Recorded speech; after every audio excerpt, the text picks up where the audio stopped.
Welcome back to mega analysis. మొత్తం మీద తెలుగు రాష్ట్రాల మధ్య ఉన్నటువంటి వార్తాపత్రికల్లోని ప్రధాన అంశాలు, అదేవిధంగా రాజకీయ పరమైన సామాజిక పరమైనటువంటి ప్రధానమైనటువంటి ఇష్యూలు, సో ప్రభుత్వాల యొక్క విధానాలు, వీటి యొక్క ప్రభావాలు ప్రజల మీద ఏ విధంగా ఉంటాయి, ఇలాంటి అంశాలకు సంబంధించి మనతో పాటు విశ్లేషణ చేయడానికి ప్రముఖ రాజకీయ విశ్లేషకులు కోటేశ్వరరావు గారు నాతో పాటు అందుబాటులో ఉన్నారు. కోటేశ్వరరావు గారు నమస్తే అండి.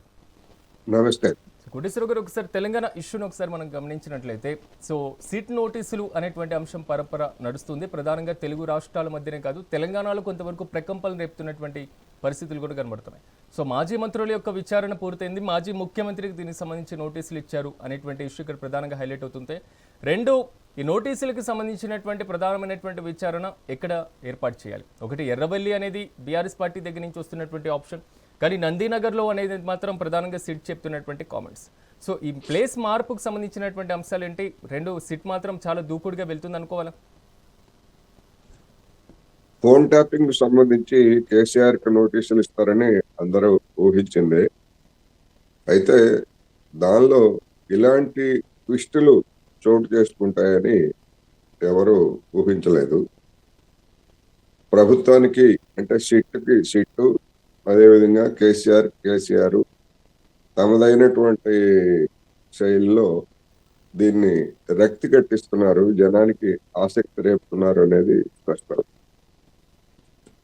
హైదరాబాద్ కమిషనరేట్ పరిధిలోనే మీరు విచారణకు హాజరు కావాల్సి ఉంటుంది.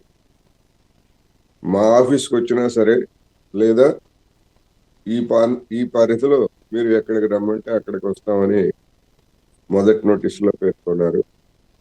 దాన్ని లేదు, నేను ఎర్రవల్లి ఫామ్ హౌస్లో ఉంటున్నాను, ఫామ్ హౌస్కే రావాలి మీరు, నేను బిజీగా ఉన్నాను కనుక మరొక తేదీ ఇవ్వాలని చెప్పేసి కేసీఆర్ సమాధానం.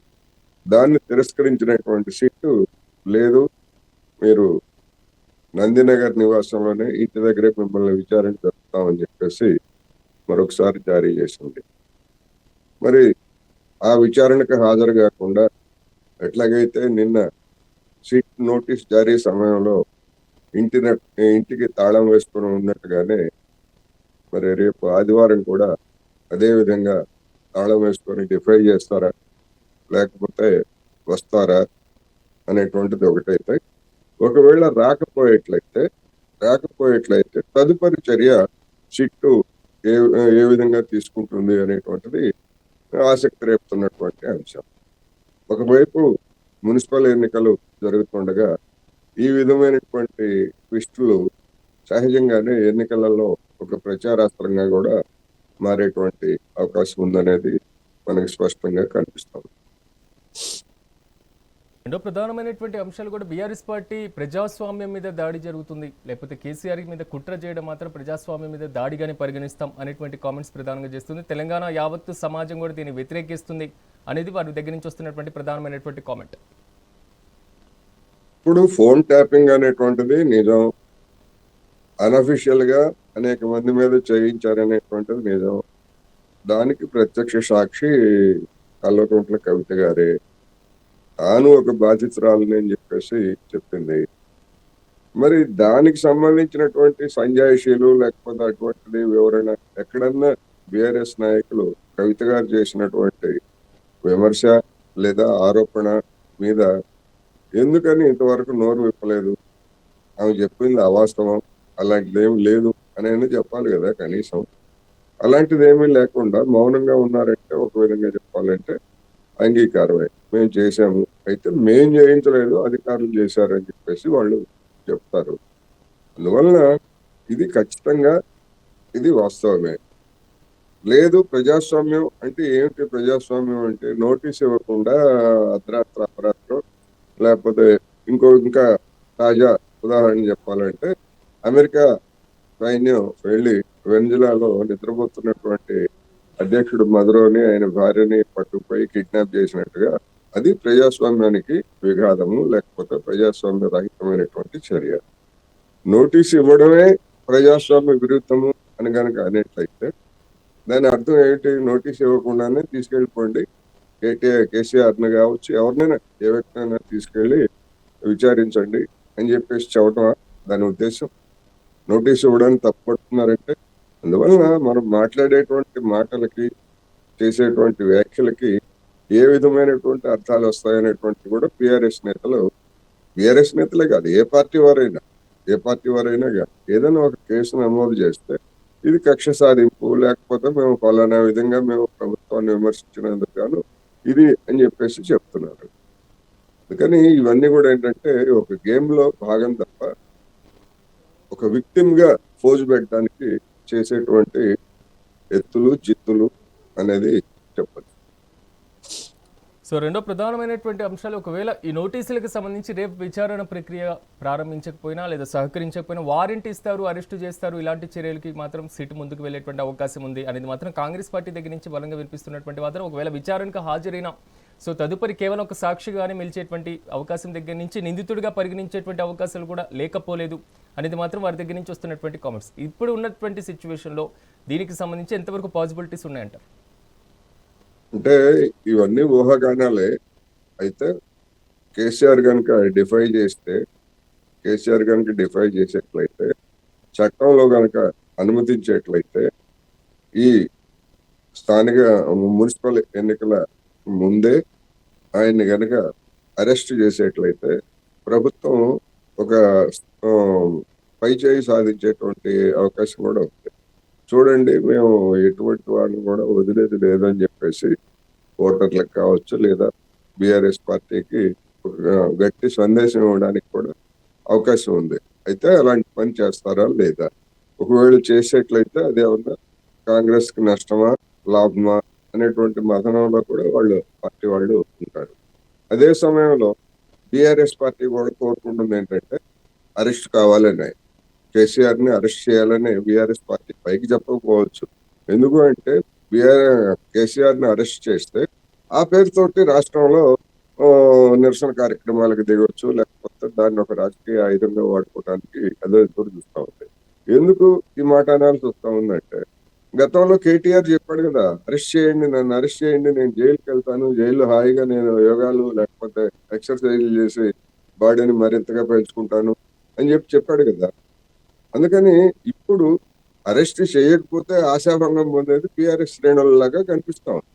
అందుకని మరి అటువంటి అవకాశం లాభ నష్టాలు బేరీజ్ వేసుకున్న తర్వాత మరి రాష్ట్ర ప్రభుత్వం కానీ సీట్ కానీ ఏం చేస్తుంది అనేటువంటిది.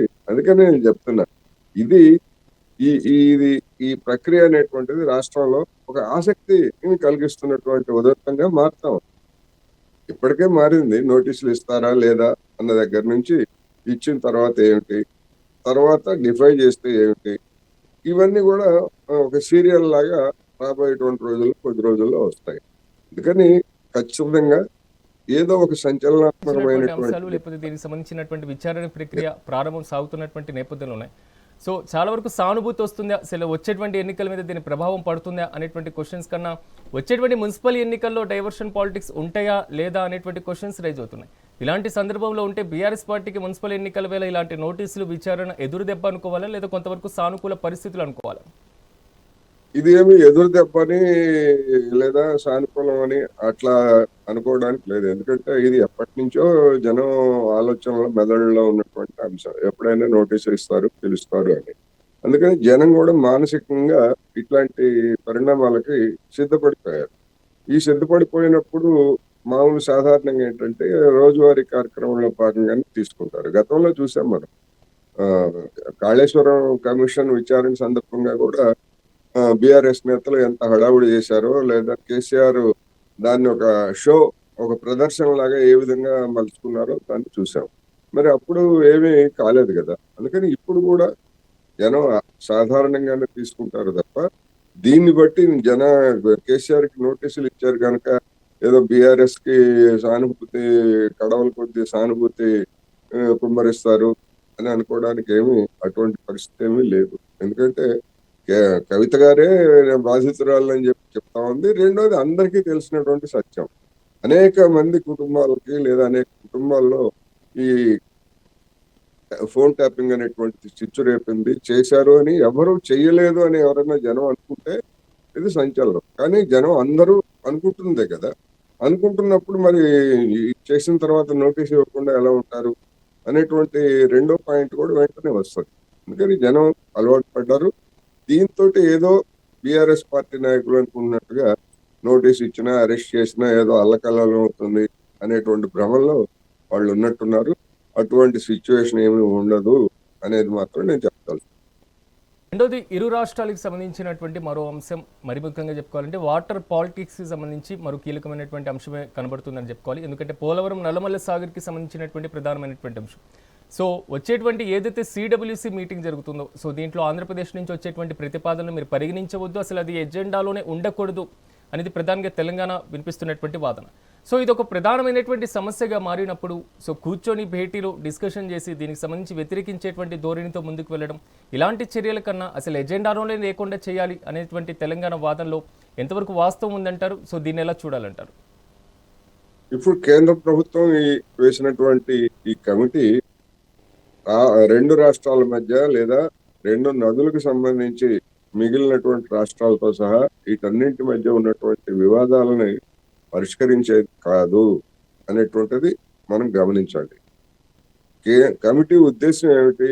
రెండు తెలుగు రాష్ట్రాల మధ్య ఉన్నటువంటి నీటి వివాదాలు ఏమిటి, వాటి స్వభావం ఏమిటి, వాటి మంచి చెడ్డలు ఏమిటి అని విచారించేందుకు వేసినటువంటి కమిటీ తప్ప పరిష్కారానికి కమిటీ వేసింది కాదు ఇది. రెండో వైపు ఏంటి? అటువంటి వివాదాలు ఏమన్నా ఉండేట్లయితే మీరు పరస్పరం సంప్రదించుకొని పరిష్కరించుకోవడానికి వీలైతే పరిష్కరించుకోండి అని సలహా చెప్పేటువంటి కమిటీ తప్ప ఇదేదో ఫైనల్ గా తీర్పిచ్చేటువంటిది కాదు.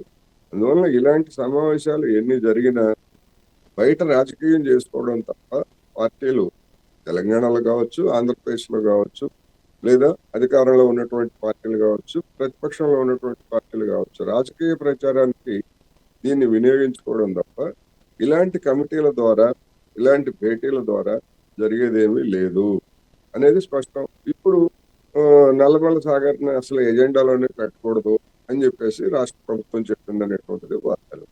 లేదు అసలు మాకు ఎలాంటి ఎజెండా లేకుండా ఆంధ్రప్రదేశ్ ప్రభుత్వం వచ్చింది అని.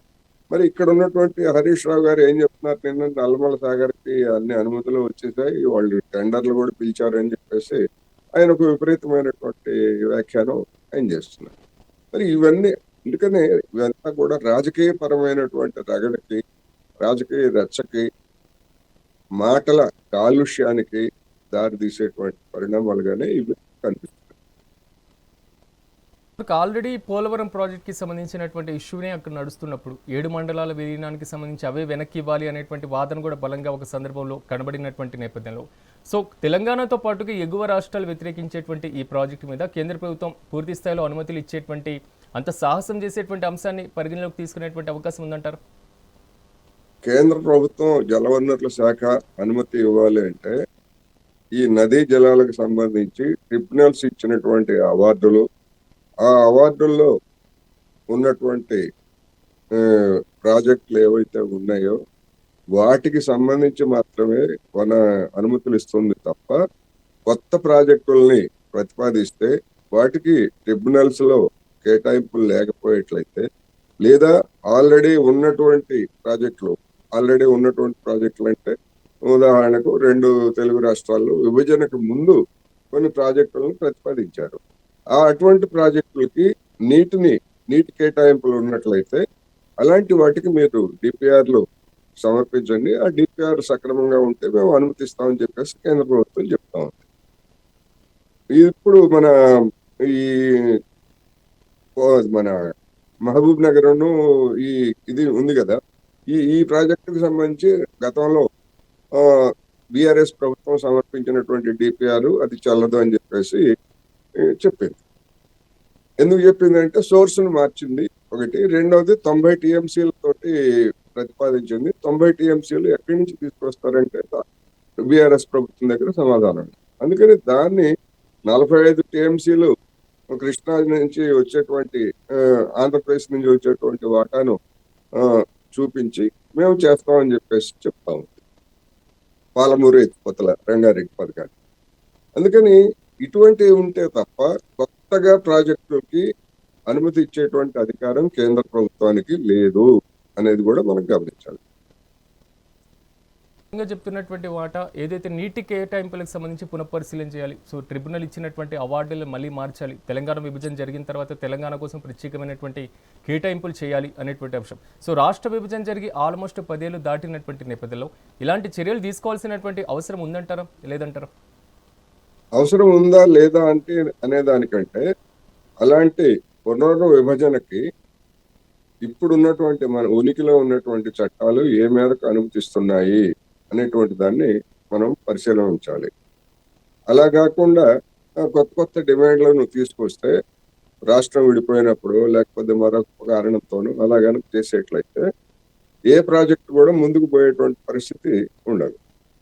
ఎందుకంటే అవార్డులు అనేటువంటివి దాన్ని సవాలు కూడా చేయొచ్చు ఎవరైనా. ఇప్పుడు ఏ రాష్ట్రమైనా మా కేటాయించినటువంటి దానిలో అన్యాయం జరిగిందని సవాల్ చేయొచ్చు.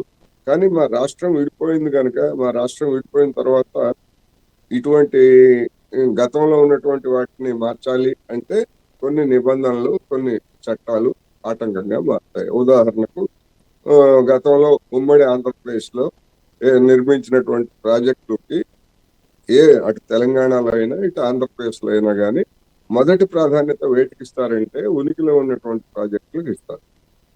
ఇప్పుడు తెలంగాణ చేస్తున్నటువంటి డిమాండ్ ప్రకారం ఉనికిలో ఉన్నటువంటి ప్రాజెక్టులకి నీటిని కేటాయింపుని రద్దు చేయాల్సి వస్తుంది.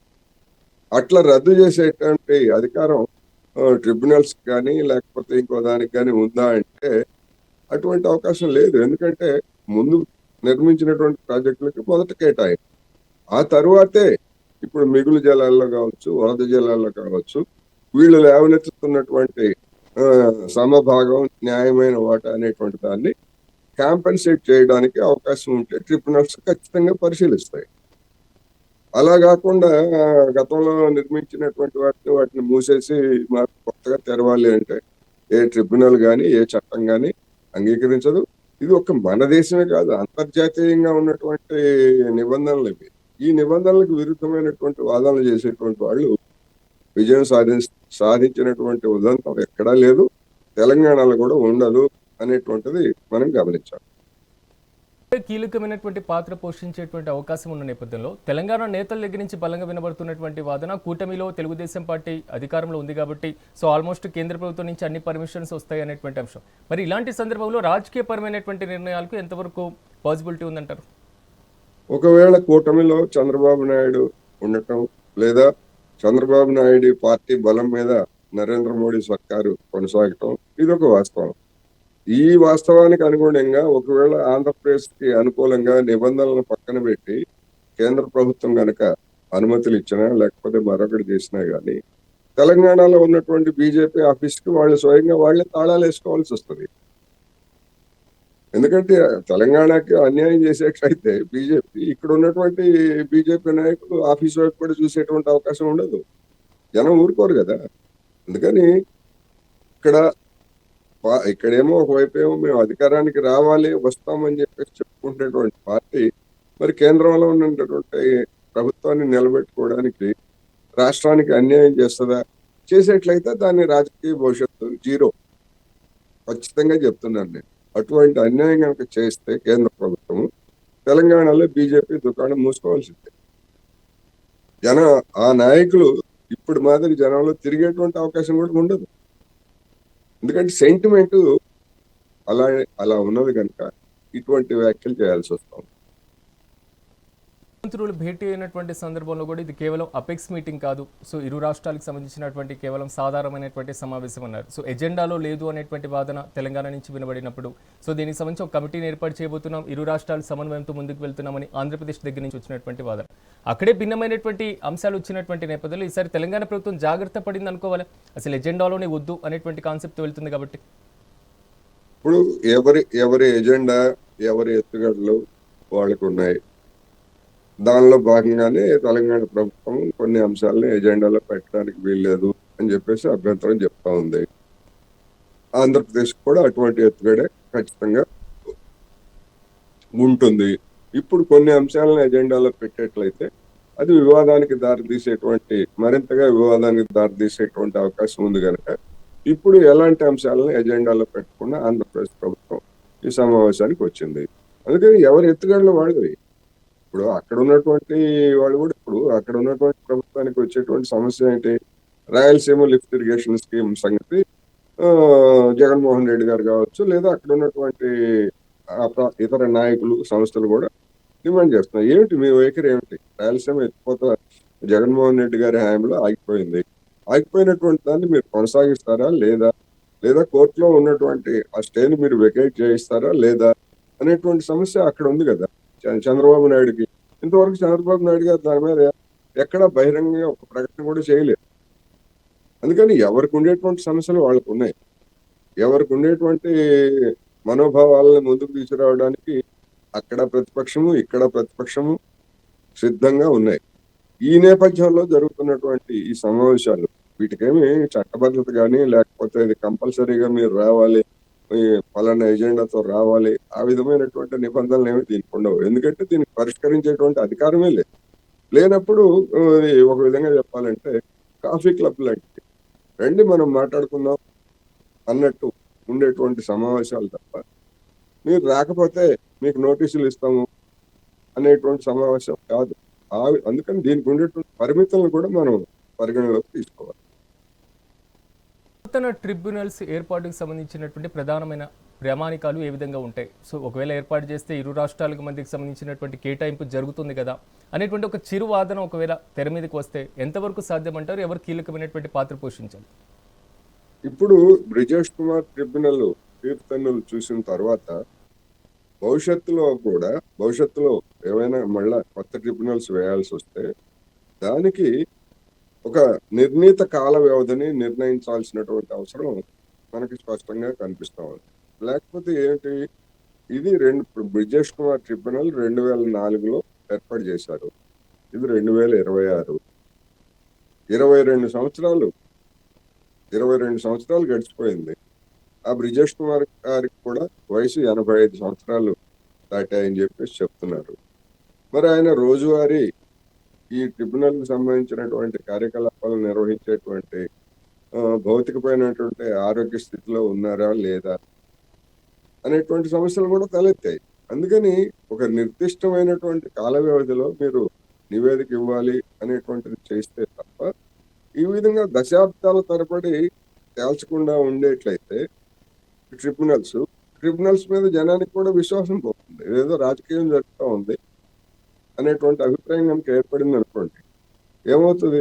అందుకని కేంద్ర ప్రభుత్వం ఇప్పటికైనా నా అభిప్రాయం ఏంటంటే బ్రిజేష్ కుమార్ ట్రిబ్యునల్ ని వెంటనే నివేదిక సమర్పించమని చెప్పేసి కోరాల్సినటువంటి అవసరం ఉన్నది.